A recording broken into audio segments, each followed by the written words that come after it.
Hey, what in the hell is happening now?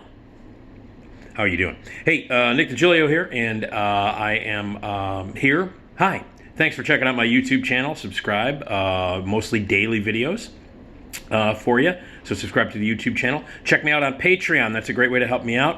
All these videos that I'm doing are not connected with my my podcast. This is a separate thing that I like to do extra videos and tell stories and do movie reviews and all kinds of stuff. In order to do that, I need a little help. And the way you can help me out is to go to patreon.com/NickDShow. Patreon.com/NickDShow. Pick a tier, give a monthly donation. You'll get access to all these videos and to exclusive videos and more, including behind-the-scenes stuff about what happened at WGN. Only patrons will get that. So pick a tier, become a patron. Help me out. Patreon.com/NickDShow. Donate today. My podcast, the Nick D Podcast, is part of the Radio Misfits Podcast Network. New episodes drop every Tuesday and Friday. Check us out at radiomisfits.com and wherever you get your podcast.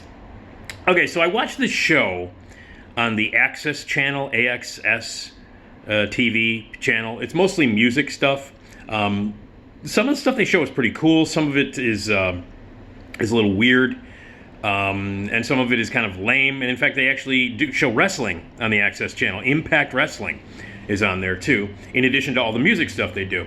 And some of the stuff is really cool. They do concerts and specials, and they have a series of original programming as well. And one of the shows that they do, which I've talked about before on these videos, is a thing called Top 10 Revealed. And it's hosted by Katie Darrell, who's an adorable little lady. She's very cute and very funny. Been in the radio business for a long time, and she's a great host on these shows. And they do this thing where they talk about, they do a top 10 list every week. And they pick a different music subject, and then they count down the top 10 of that music subject. And they have a bunch of talking heads and people that they interview from the world of music and entertainment and, all kinds of stuff. They have like radio DJs, and they have comedians and musicians and all kinds of stuff that are interviewed. Like Dee Snider is on all of them. Matt Pinfield, former MTV VJ, is on there. That long-haired douchebag who used to be on TMZ, the guy who's high all the time, that guy. I hate that guy because he reminds me of Riddle from the WWE, and Riddle is one of the worst things that's ever happened to the WWE. God, does he suck. Anyway, so they have other musicians and session bands and people from, all walks of life in the world of music are interviewed. And they have different topics. And so I thought the topic that they chose this last Sunday was kind of an interesting one. And it was the 10 best self-loathing songs. Self-loathing. So this could cover a lot of ground.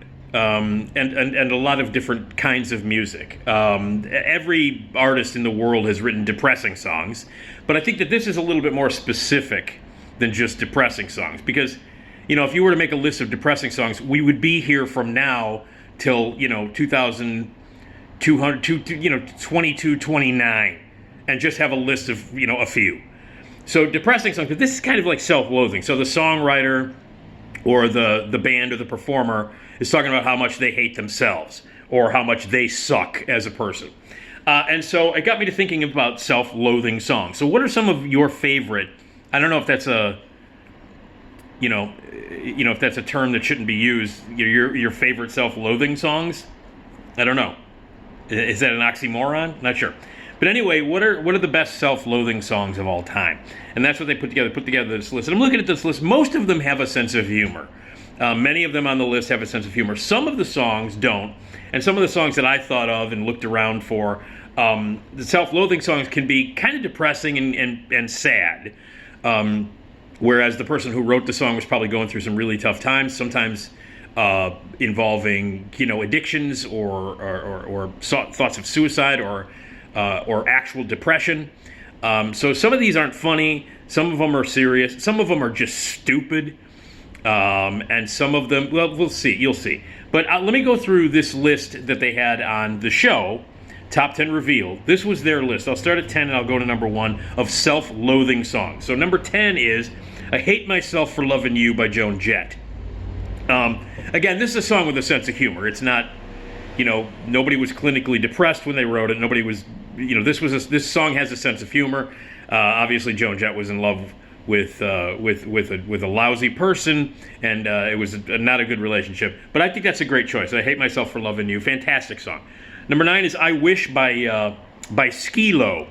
This is I wish I was a taller, I wish I was a baller, I wish I bet you that whole goddamn song. And to be honest with you, I hadn't heard that song in years and years and years and years until I watched the show on the TV. And I'm pointing to my TV, which you can't see, but there's a TV right there. There's a TV. So anyway, so Skilo, I don't know what the hell happened to him. He had this one hit, and then I guess Kevin Hart did like a parody version of it. Can I just say, I can't stand Kevin Hart. Let me just say that right now. That his stuff wears off, his routines wear off really quickly. And I know that the guy sells out like stadiums and shit. I don't get it. All right, Kevin Hart is like, I'm real, I like to scream. You know, he screams a lot, and he's short, and he makes short jokes. And then he stands next to The Rock, and The Rock makes fun of him. He makes fun of The Rock. I don't get it. But anyway, Skilo, I wish I was a baller. I wish I was taller. That whole thing. Again, one with a sense of humor. Next is Hate Me by Blue October. That's number 8. Hate Me by Blue October. I don't know it. Number 7.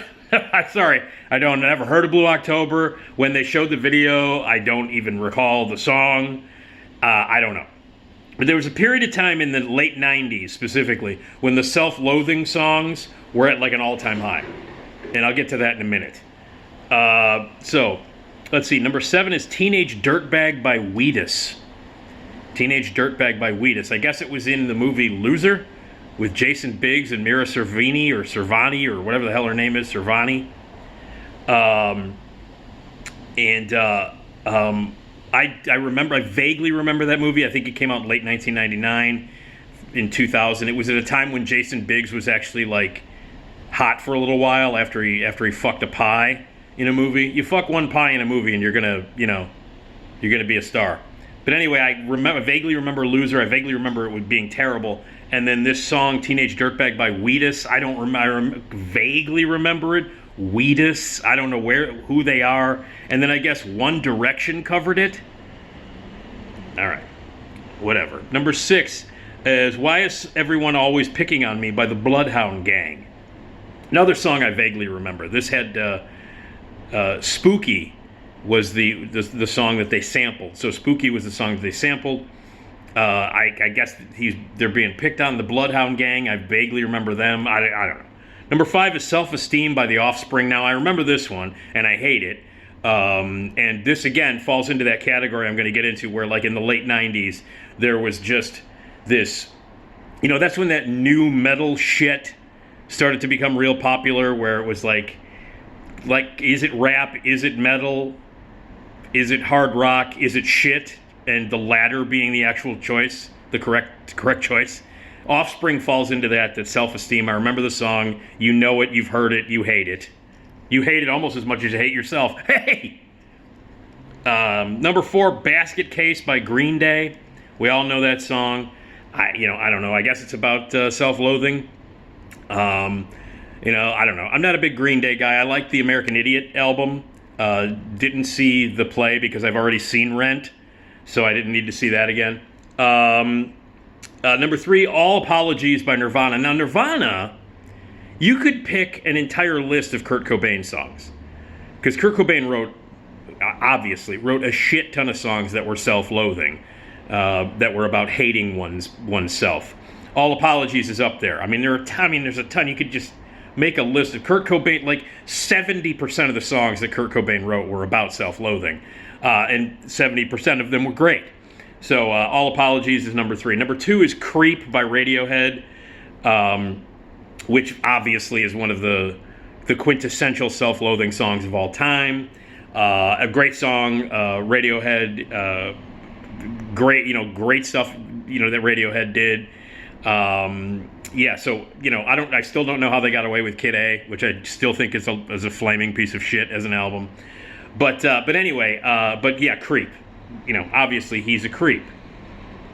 And then number 1 is Loser by Beck, which is a song that I hate. I hate it almost as much as he hates himself. I can't stand Beck. Not a fan. He did do one album that's all like breakups and sad heartbreak songs. that are like really sad love songs about heartbreak and breakups and all that stuff. I can't remember what the name of the album is because I fucking hate Beck. But that was a pretty good album. There's some beautiful stuff on that album. But outside of that, can't stand Beck. He can take his turntables and a microphone and jam them straight up his ass. Cannot stand Beck. Hate Loser. Hate that song.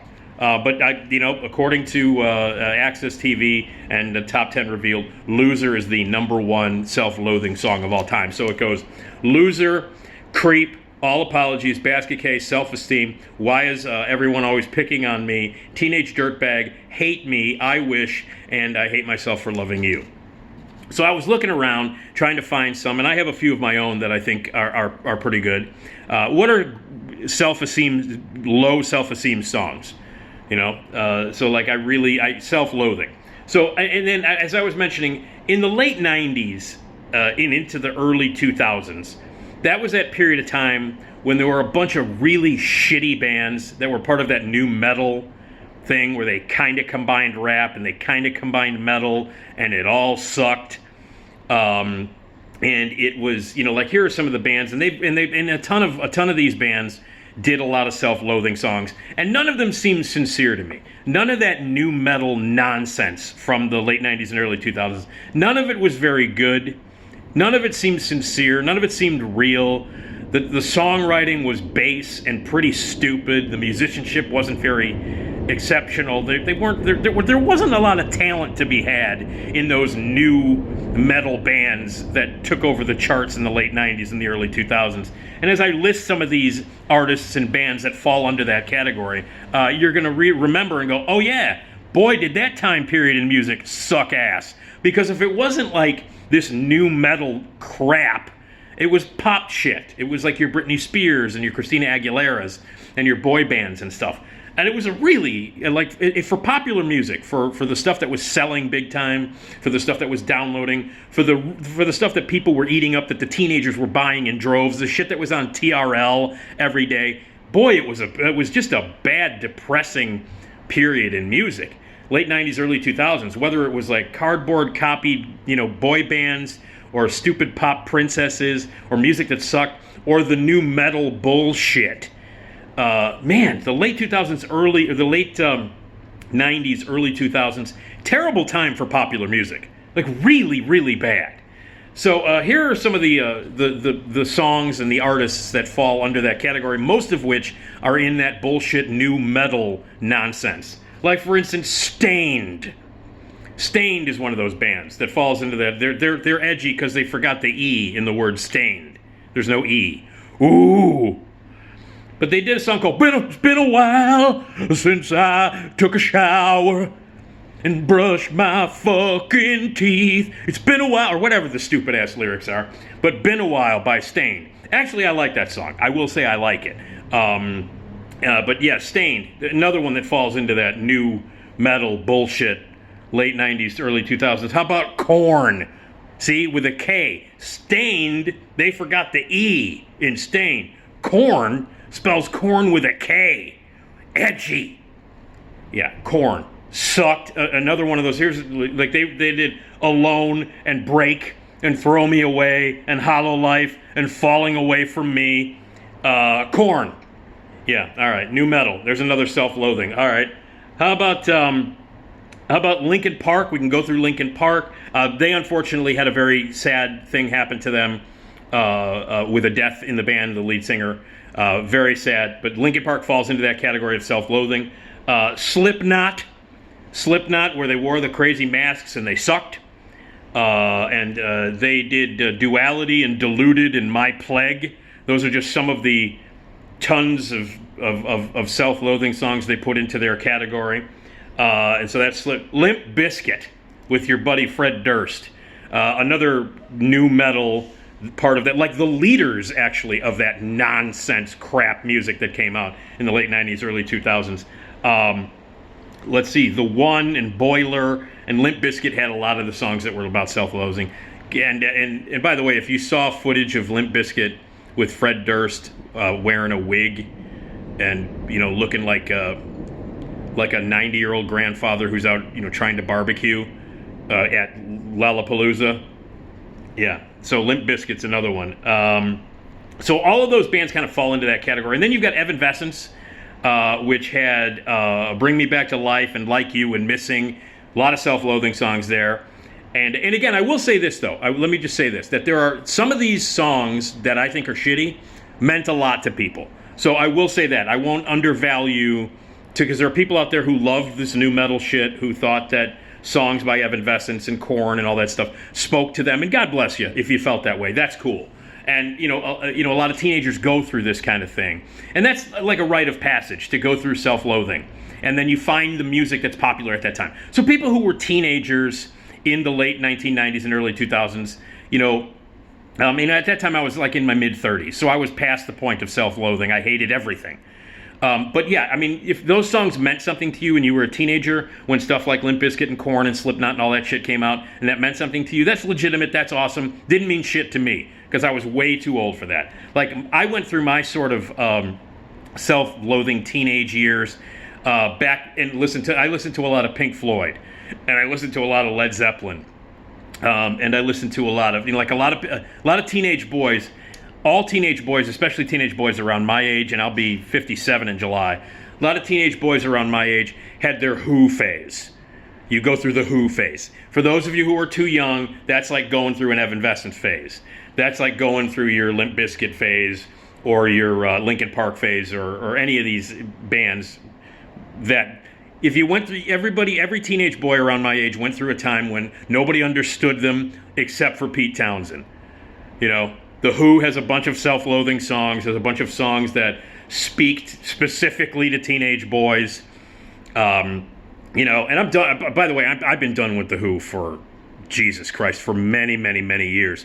But there was that period of time. 15, 16-year-old boy, heartbroken, dealing with puberty, going through the teenage years, thinking that everybody hates you, you hate yourself, you hate your parents, you hate everything around you, life sucks, oh my God, life sucks. So I listened to The Who over and over and over and over and over and over and over again. Everybody goes through that period. My period was thankfully very short. I spent more time listening to Floyd. If I was into that like self-loathing period, Floyd was the band I went to, not The Who. But it's the same kind of thing. It's a generational thing. For people who were teenagers in the late 90s and the early 2000s, they had that new metal stuff. And God bless you. You loved it sincerely. That's cool. Not me. REM has Everybody Hates. I personally think that every song by REM inspires self-loathing. Anytime I listen to an REM song, I hate myself for listening.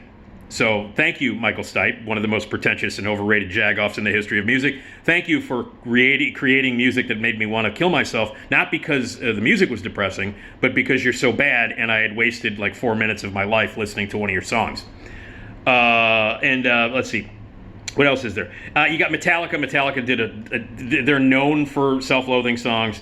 That's another band that I actually love, Metallica. And a lot of those bands in the late 90s and early 2000s that I've been bitching about were trying to kind of recreate that kind of thing that Metallica did, but throwing in, raps. Hole, Courtney Love has written a lot of self-loathing songs, or people bitch and moan, oh, well, she didn't write her own songs, other people wrote them. Yeah, fuck off. I love Courtney Love. Anyway, Hole is another one. Smashing Pumpkins is another one, speaking of songs written for Courtney Love. Billy Corgan, he's another guy like Michael Stipe who I could completely do without. But Smashing Pumpkins did a lot of songs that were self-loathing. And then we can't talk about this category without talking about the Smiths and Morrissey. Probably the king of self-loathing, and the Smiths were kind of the band of self-loathing. Whatever the teenagers were going through in the late 90s and early 2000s, this was what people were going through, teenagers were going through in the 80s, in the late 80s, when they were listening to the Smiths and Morrissey. And here's another guy that I think is a total jagoff. I like some Smiths stuff. There's some great Smiths songs. And there are some really wonderful things that Morrissey has written, and some really great songs that are thoroughly depressing and full of self-loathing and actually really good. It's unfortunate that Morrissey is such a jagoff.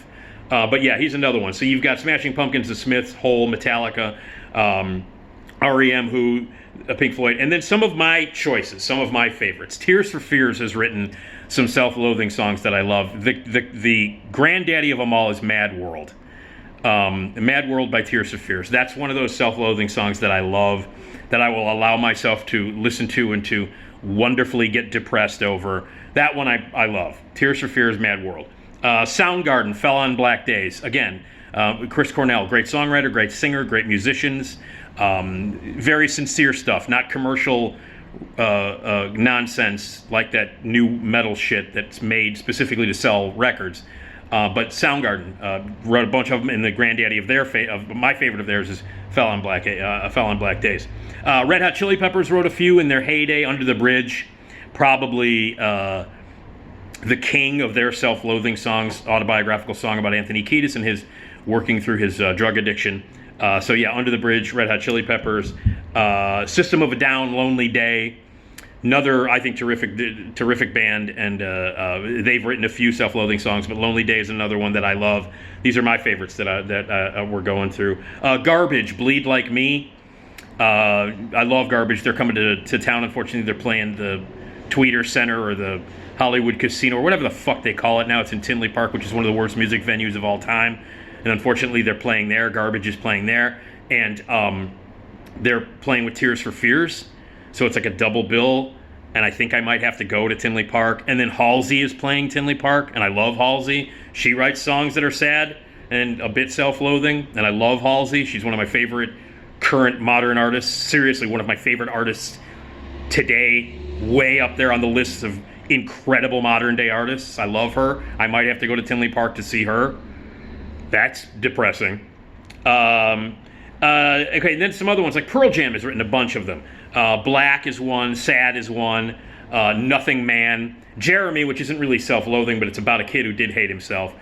So, Pearl Jam's gotten a bunch of them, but I think Nothing Man and Black are right up there as far as, like, self-loathing songs. Pearl Jam, Eddie Vedder, good stuff. Jeff Buckley, Jesus Christ. Not only did he record and write and cover a bunch of really, really sad songs and self-loathing songs, but his whole life was sad. I mean, the way his life ended, the way he lived, my God, so incredibly talented, so heartbreaking. That he died at such a young age and was so depressed and so sad. But there's a bunch of songs that you can fall to there. But I think "Lover, You Should Have Come Over." "Lover, You Should Have Come Over." That's probably the one that is the most depressing and most self-loathing. And God, Jeff Buckley, what an amazing talent. What a heartbreak. And then I got to go with some Suzanne Vega. Now, Suzanne Vega, one of my favorite artists in the world. I've traveled the globe to see her. I've seen her a million times. I was obsessed with her for a long period. Still obsessed with her. I think she's one of the greatest singer-songwriters that's ever lived. I am in love with her. I adore Suzanne Vega. I, at one time, was completely obsessed, listened to her nonstop, would go to New York like every couple of months to see her, met her backstage a few times. Still, her music means a ton to me. When I was going through this horrible year of getting fired and having a relapse and going through a lot of personal shit in the pandemic and depression, I listened to Suzanne Vega a lot. And Suzanne Vega is one of those artists that I worship, that I adore, that I've loved from the moment I heard the first song on her first album back in 1985. The song is called Cracking, which is kind of a sad song as well. I've loved her. And she doesn't really write a lot of self-loathing songs. She writes songs that are sad sometimes and very introspective and open to interpretation. But there are a few that could fall under the category. Just a couple that I've mentioned. Solitude Standing, which is the title track from her second record, which is about being alone and embracing the sadness, embracing the loneliness. Solitude Standing. And then Small Blue Thing from her first album is I think one of the quintessential self-loathing songs, or really low self-esteem songs that she's written. And there are a lot of songs that Suzanne Vega wrote that are sad, that are interesting, but are open to a lot of interpretation. It's one of the reasons why I think Suzanne Vega is one of the greatest songwriters living today, and why I love her. And she also has one of the most unique voices and deliveries. The way she sings a song, the way she phrases it. She's just a very, very, very special artist that means a lot to me. Suzanne Vega means a lot to me. I worship her and I go back to her music. She's a go-back artist for me daily. Like, I'll listen to some stuff from Suzanne Vega daily. I think she's an incredible artist, and she's written some sad songs and some self-loathing songs. So, what did I miss? There's a ton here. What are your favorite self-loathing songs? And again, I don't want to belittle any of these artists or any of these songs that meant something to you personally. Everybody has their own taste. Some of the stuff is just not my cup of tea. Some of it I think is shit. But if it moved you and it helped you through a rough time, then it's important. Then it is legitimate and important, and that makes total sense to me. Opinions vary, but the effect that music has on people is personal and important. And if some of the stuff that I made fun of in this video meant something to you, I apologize. It's just the way I feel and my opinion of this stuff. But anybody who writes a song that moves you, and anybody who writes a song or performs a song that helps you through a period of time where you are unbelievably depressed or sad, or even so far as to like wanting to do something terrible to yourself, and that music helps you, that music gets you through whatever horrible time you're going through, totally legit, totally awesome, fantastic. That's the magic of music. Some of us might hate it, some of us might love it, but the point is, if that specific music helped you get you through things in your life, then fucking A. It's great.